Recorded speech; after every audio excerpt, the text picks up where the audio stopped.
मानसिक तप क्या है? मनः प्रसाद सौम्यत्वम मौनमात्म विनिग्रह भाव संशुद्धि इति एतत् तपो मानसम उच्यते। मनः प्रसादः, मन को प्रसन्न रखना, चेहरे पर मुस्कान बनाए रखना, हंसते मुस्कुराते रहना। ये दुनिया रोने वालों को नहीं, हंसने वालों को पसंद करती है। लेकिन जब आपका हंसना गलत समय में होता है और जब आप किसी का मजाक उड़ाते हुए हंसते हैं, तब आपकी हंसी भी गुनाह बन जाती है। समझ में आ रहा ना? मैं जल्दी जल्दी बोल रहा हूं, नोट कर लें तो बहुत अच्छा, नहीं तो दिल की कॉपी पे नोट कर लें। तो मैंने आपसे कहा दुनिया हंसने वालों को पसंद करेगी, रोने वालों को नहीं। रोता हुआ बच्चा किसी को अच्छा नहीं लगता, लेकिन हंसता हुआ बच्चा सब किसी को पसंद आता है। तो खुद भी हंसें, दूसरों को भी हंसाएं। व्हाट्सएप देख करके अकेले अकेले मत हंसा करो, लोग पागल समझ लेंगे। और ज्यादा देर तक व्हाट्सएप के साथ मत रहा करें, लोग आपको बेरोजगार समझ लेंगे। इसको कोई काम धंधा ही नहीं है। बात बात में मोबाइल की तरफ मत देखिए। तो मैंने तो ये कोशिश की है, जो मैं कह रहा था ना कि मुस्कुराहट बांटो, तो इसलिए मैंने थोड़ी थोड़ी मुस्कुराहट बांटी है भैया, इसलिए थोड़े चेहरे पे मुस्कुराहट आ गई ना आपके। कोई एक बच्चा पेड़ पर चढ़ के आम का फल तोड़ रहा है, भागता हुआ माली आ गया, बाग का बागवान आ गया, उसने आके कहा शर्म नहीं आती, इतना बड़ा बच्चा हो गया उसके बाद भी चोरी करता है आकर के। तो उसने कहा आती थी पहले, आजकल नहीं आती। अब पक्का चोर हो गया तू तो, चोरी करते करते आदत पड़ गई, शर्म चली गई।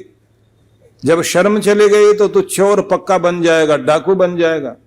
चल तेरे पिता के पास चलता हूं, घर में लेकर जाता हूं और उसी से पिटवाता हूं तुम्हें। बोले वो तो घर में मिलेंगे ही नहीं। फिर बोले दूसरे पेड़ पे वो भी तोड़ रहे हैं, दोनों मिलके तोड़ रहे हैं। कहां शिकायत करोगे? तो अब की बार थोड़ी ज्यादा हंसी आई ना चेहरे पर, तो गुदगुदाया जा सकता है, प्रसन्नता दी जा सकती है। प्रसन्नता बांटिए, मतलब सिर्फ इतना ही है, प्रसन्नता बांटना है।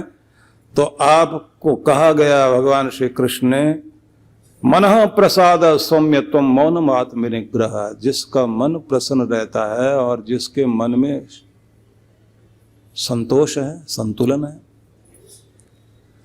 संतोष, संतुष्ट होना, आज की उपलब्धि पर संतुष्ट होकर मन में चैन लाइए।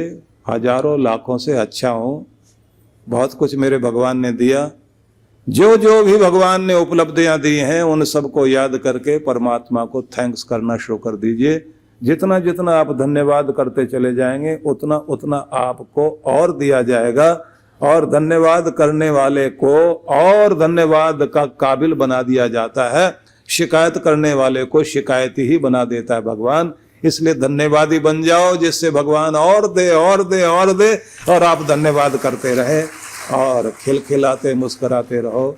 रोनी सूरत मत बनाओ। हर एक आदमी के चेहरे पर दुखों की कहानी लिखी हुई है। लेकिन अगर देखा जाए तो किसी के सिर दर्द हो जाए तो सिर दर्द आधा घंटा हो जाएगा, 20 मिनट हो जाएगा, दवाई ले लोगे ठीक हो जाएगा। 1 घंटा हो गया मान लीजिए, तो सारा दिन आप क्या कहते हैं, दिन ही खराब हो गया मेरा तो आज। सुबह उठते ही सूरज निकला, सिर दर्द, सारा दिन ही खराब। क्योंकि उस 1 घंटे के दुख को हम 23 घंटे के ऊपर चादर की तरफ फैला देते हैं। तो 23 घंटे तक जो सुख रहा वो तो याद रहता ही नहीं। पूरी जिंदगी में कितने खुश रहे वो किसी को याद नहीं। जो जो दुख आया है उसका हिसाब सबके पास है, सबने अंदर रिकॉर्ड कर रखा है। इसलिए हम शिकायती बन गए हैं। जो परमात्मा ने इतना इतना सुख दिया है, अगर उसका धन्यवाद करने लग जाओगे तो दुख तो कहीं पता ही नहीं लगेगा कि था कहां। इसलिए शिकायत करना छोड़िए। जिस पर आपका ध्यान ज्यादा टिकता है वही चीज सामने आती है। तो ध्यान टिकाइए सुख पर, ध्यान टिकाइए आनंद पर, ध्यान टिकाइए शांति पर, प्रेम पर। जिसे आप बढ़ाना चाहते हो उसी पर मन टिका लो, जिसको घटाना चाहते हो उसकी अवहेलना करना शुरू कर दो, उसकी उपेक्षा करो, इग्नोर करो, उधर से मुंह मोड़ लो। अगर ज्यादा ध्यान डर पर दोगे डर बढ़ जाएगा, दुख पर दोगे दुख बढ़ जाएगा, चिंता पर दोगे चिंता बढ़ जाएगी। और अगर निश्चिंतता पर, बेफिक्रा रूप अपनाने पर अगर आपका ध्यान रहेगा तो आनंद रहेगा आपका। आदमी बड़ा विचित्र है, प्यार उसको दिखाई देता है जानवर में वो, क्योंकि वहां के लोग कभी कभी बहुत दुखी होके बोल देते हैं, इंसान का बच्चा पालिए वफादार नहीं निकलेगा, जानवर का बच्चा पाल लो वफादार रहेगा, आपके पीछे पीछे रहेगा। 2 टुकड़े देने से वो आपका जिंदगी भर आपका हो जाता है, और जिसे अपनी जमीन जायदाद भी दे दोगे वो भी आपका खून का प्यासा हो जाएगा। इंसान का बच्चा वफादार नहीं है। न जाने लोगों के दिलों में क्या हो गया, क्या नजर लग गई, क्या अंदर घट गया, हम लोगों का रूप ही बदल गया। बूढ़ी आंखों में आंसू देखने को मिलते हैं, थरथराते हुए कदमों को संभालने वाले हाथ नहीं मिलते। किसी को बता भी नहीं सकते हमारे घर में क्या घट रहा है। तो विषय ना बदले, मैं आपको फिर वहीं लेकर चलता हूं कि आप जो भी परमात्मा ने दिया है उस पर संतुष्ट रहने की चेष्टा कीजिए। मन को शांत संतुलित करें और चेहरे पर प्रसन्नता लाएं और आदत बना लें मुस्कुराते रहने की। किसी किसी के दांत इतने लंबे होते हैं वो बेचारा ना भी मुस्कुराए तो भी ऐसा ही लगता रहता है जैसे मुस्कुरा ही रहा है, क्योंकि वो दांत दिखाई देते हैं बाहर। दिखाई देते रहे तो अच्छा ही है, मुस्कुराते रहो, बात बात में दांत दिखाई देते रहे।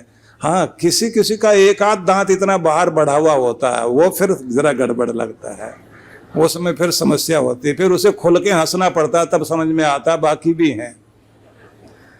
तो मैं ये निवेदन करूंगा कि आपकी बहुत तरह की आदतें हैं, दुखी रहने की, माथा पीटने की, किस्मत को कोसने की, दूसरों को दोष देने की। तो अब एक अच्छी आदत बना लीजिए, हंसते रहने की, धन्यवाद करते रहने की, दूसरों के गुणों की तारीफ करने की, और अपनी किस्मत को नहीं कोसिए। किस्मत को कोसोगे तो जो कुछ बाकी है वो भी चली जाएगी। सराहो अपनी किस्मत को, और अपने काम को, जो काम धंधा करते हो उसे आप नफरत की नजर से मत देखना, ध्यान रखना। जिससे रोजी रोटी मिल रही है उस काम को देख करके सराहना और कहना ये काम कितना अच्छा है, मेरे बच्चों का गुजारा चलता है और इससे मेरा पेट भी भरता है और ये मुझे सम्मान देता है। तो अपनी कुर्सी को सम्मान देने वाले बनो जहां बैठकर रोजी रोटी कमाते हैं। अगर अपनी रोजी रोटी को सम्मान दोगे, अपनी कुर्सी को सम्मान दोगे, अपनी गद्दी को सम्मान दोगे, जहां बैठकर काम करते हो, तो वो जगह बरकत पड़नी शुरू हो जाएगी। ध्यान रख लेना। न जाने कैसे भाई मिल गए, कैसी बहन मिल गई, कैसे पति मिल गए, कैसी पत्नी मिल गई, ये जो शिकायत करते रहते हैं आप, उससे और काम खराब हो जाता है। प्रसन्नता लाने के लिए मन में संतुष्टि और धन्यवाद वाला भाव, कृष्ण भगवान कहते हैं मन की प्रसन्नता ही तपस्या है। कोई और तपस्या करो ना करो, लेकिन चेहरे पर मुस्कान बनी रहे, चेहरा प्रसन्नता से भरपूर रहे, आनंद में निमग्न रहें, वैसा रूप लाइए। मुस्कुराते रहने की आदत। ठीक है, बीच में पीड़ा आएगी, रुलाने वाली घड़ियां भी आती हैं, दर्द भी आता है। इंसान पत्थर का नहीं है, पिघलता जरूर है। जब दुख की गर्मी पड़ती है तो पिघलता भी है, आंख में आंसू भी आते हैं।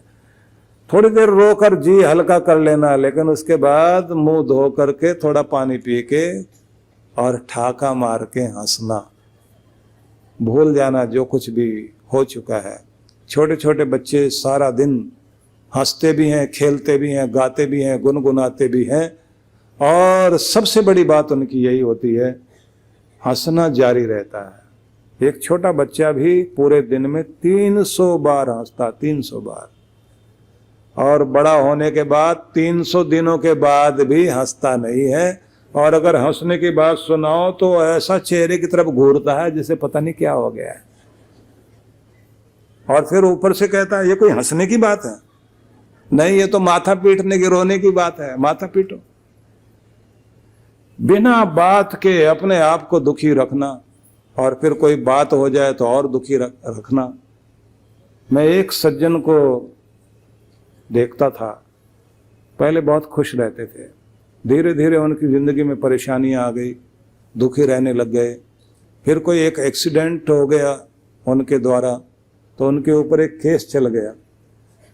केस चला तो और ज्यादा दुखी, और ज्यादा दुखी। उनके सब घर के लोग कहते थे कि इनके चेहरे पर प्रसन्नता आती नहीं। वकील उनको समझाए सब ठीक हो जाएगा, परेशान मत हो। बोले मैंने किसी का कुछ नहीं बिगाड़ा, मेरे साथ ऐसा क्यों हुआ है?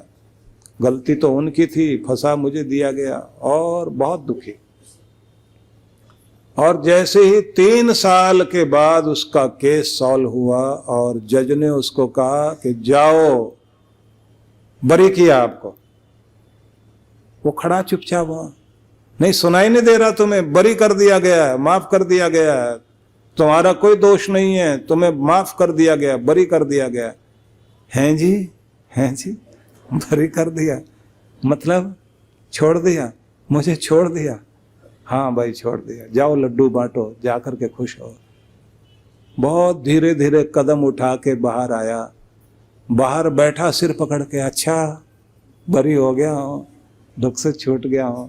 सब हिलाएं, क्या हो गया आपको? रोने लग गया, और जिंदगी भर की पीड़ाएं साथ जोड़ी हुई थी, एक पीड़ा और लगा ली। और उसके बाद सारे लोग घर में पहुंच गए, ढोल बजा रहे हैं कि चलो आज ज्यादा खुशी मनाएं, कम से कम हमारे फादर जो है ज्यादा खुश हो जाएंगे। लेकिन वो और उदास, और उदास, और उदास, क्योंकि उदास रहने की 3 साल की जो आदत पड़ गई पूरी जिंदगी पर छा गई उनकी। उसके बाद उनके घर में खुशियां आती रही, वो आदमी मुस्कुरा नहीं पाया। उनको लोग आकर बधाई दें, तुम्हारे बेटे की नौकरी लगी है, हाँ जी बहुत अच्छी बात है, आप खुश तो हो? हाँ खुश हूं, दिखाई नहीं दे रहे? नहीं, चेहरा ही ऐसा है। नहीं खुश हो पाया।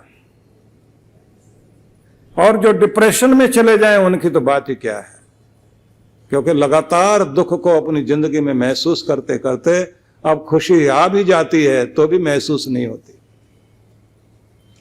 ऐसी आदत मत बनाओ, नहीं तो दुखी रह जाओगे, दुखी रह जाओगे। जो कुछ होगा देखा जाएगा, दुख का भी सामना कर लिया जाएगा। लेकिन अभी से अपने आप को क्यों मार रहे हो, अपने आप को क्यों मिटा रहे हो? तो अपने आप को प्रसन्नता से भरपूर रखिए। साधना में जब आप बैठते हैं तो संकल्प होता है, तेजोसी तेजोमयी देहि, ओजोसी ओजोमयी देहि, बलमसी बलमयी देहि। पाठ करते हैं ना, तो तेज पुंज है, तेजस्वी बना मुझे।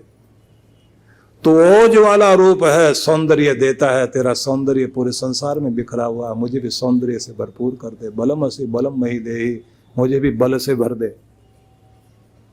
ये प्रार्थना करने के बाद में फिर आदमी संकल्प करके अपनी तरफ हाथ करता है, मैं फुर्तीला हो रहा हूं, तेजस्वी हो रहा हूं, शक्ति युक्त हो रहा हूं, मेरा बल बढ़ रहा है, मेरे शरीर का बल बढ़ रहा है, मेरे प्राणों का बल बढ़ रहा है, मेरा मनोबल बढ़ रहा है, मेरा बुद्धि बल बढ़ रहा है, मेरा आत्मिक बल बढ़ रहा है, मेरे संगठन का बल बढ़ रहा है, मेरे परिवार का बल बढ़ रहा है, चारों तरफ बल ही बल है। मैं शक्तिशाली हूँ, मैं अपने शक्तिशाली पिता परमात्मा का पुत्र हूँ। ऐसा अनुभव करते करते बार बार सुझाव देने होते हैं, और ये सुझाव सुबह उठकर भी बोलने होते हैं, ये सुझाव रात्रि में सोते समय भी बोलने होते हैं, जिससे आपके अवचेतन मन में ये शक्तियां आकर बैठ जाएं और आप वैसे बन जाएं, वैसा रूप आपका हो जाए।